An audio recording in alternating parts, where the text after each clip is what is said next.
Have you ever wondered how fighters, people whose entire job is to step into a cage and take punches, manage to get themselves fired? These 10 stories prove that sometimes the biggest threat to a UFC career isn't your opponent, but your own decisions outside the octagon. Strap in, because each tale is more unbelievable than the last. Starting off with number 10 is Jeff Molina's betting blunder. Imagine storming onto the UFC stage with an electric debut, setting a one-round strike record and leaving fans buzzing. That was Jeff Molina in July 2021.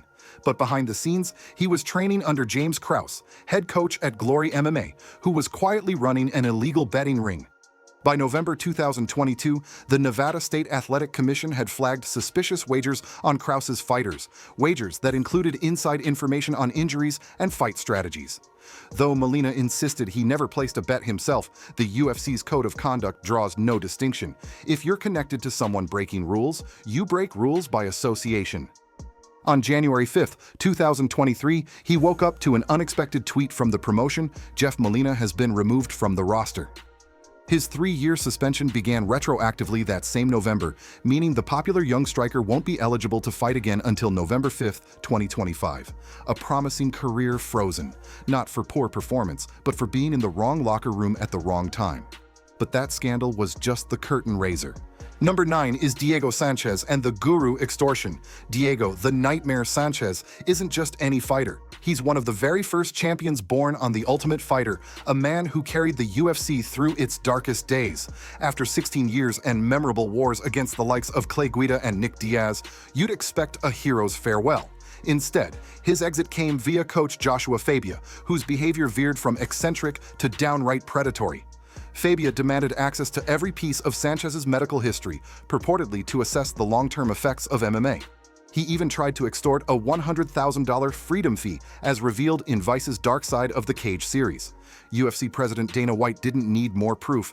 Any coach planning a lawsuit is a liability. In June 2021, Hunter Campbell called Sanchez with the news. His contract was terminated, effective immediately. No final fight, no farewell tour, just a cold cut. It's a stark reminder that the person you trust most can be the one to bring you down. Yet for Sanchez, this was far from the end.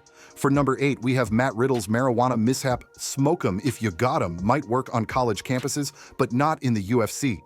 Matt Riddle, nicknamed the King of Broccoli, had a knack for entertaining scrambles and a laid-back charisma that made him a fan favorite.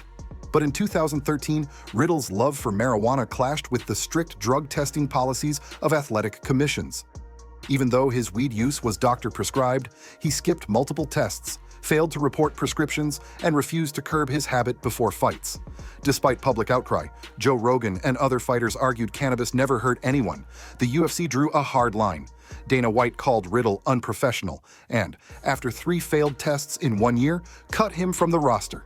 In one fell swoop, Riddle went from rising star to cautionary tale. Talent and charisma can't save you if you ignore basic rules. Ironically, leaving the UFC freed him to pursue pro wrestling, where he thrived, becoming MLW World Heavyweight Champion and even teasing a WWE return. But back then, choosing Mary Jane over mixed martial arts meant your corner walked out without you.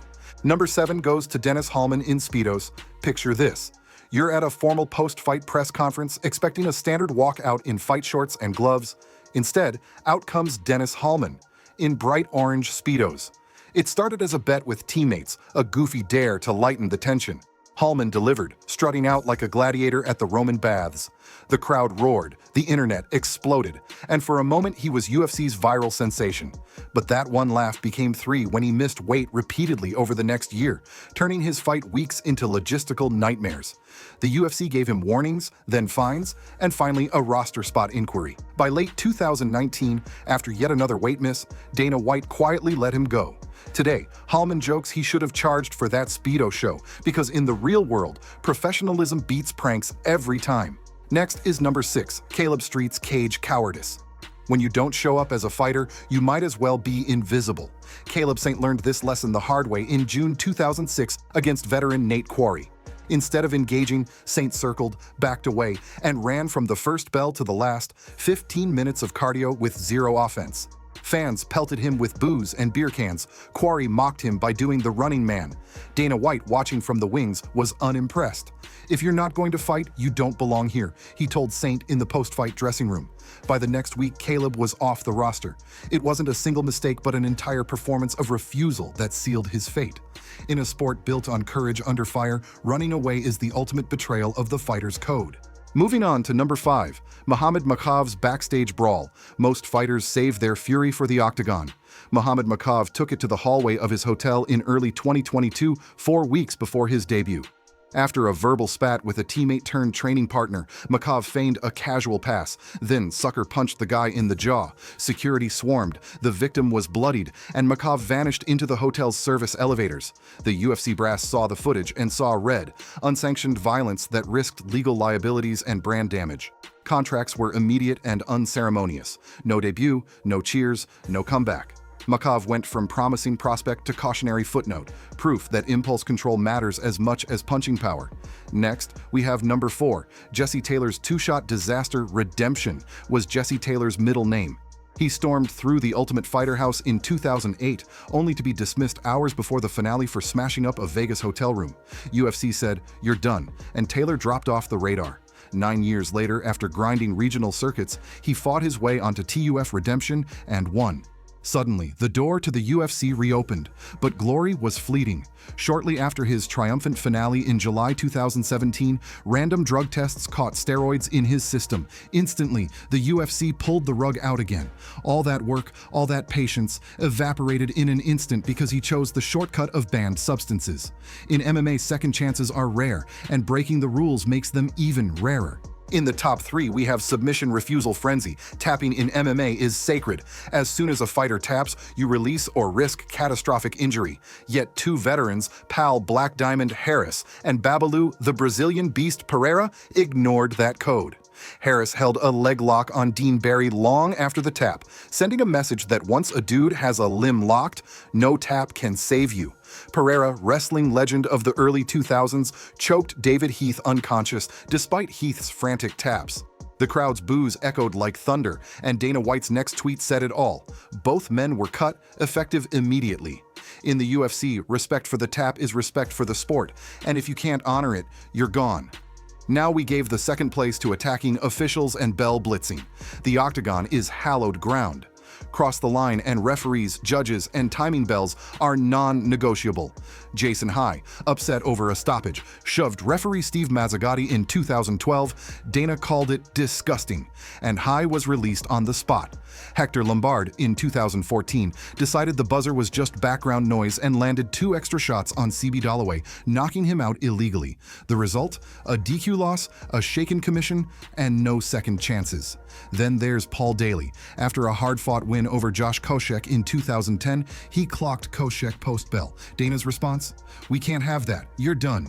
Daly's punch may have landed out of frustration, but it sure punched his ticket out of the UFC. And first place goes to Igor Savino's savage bite.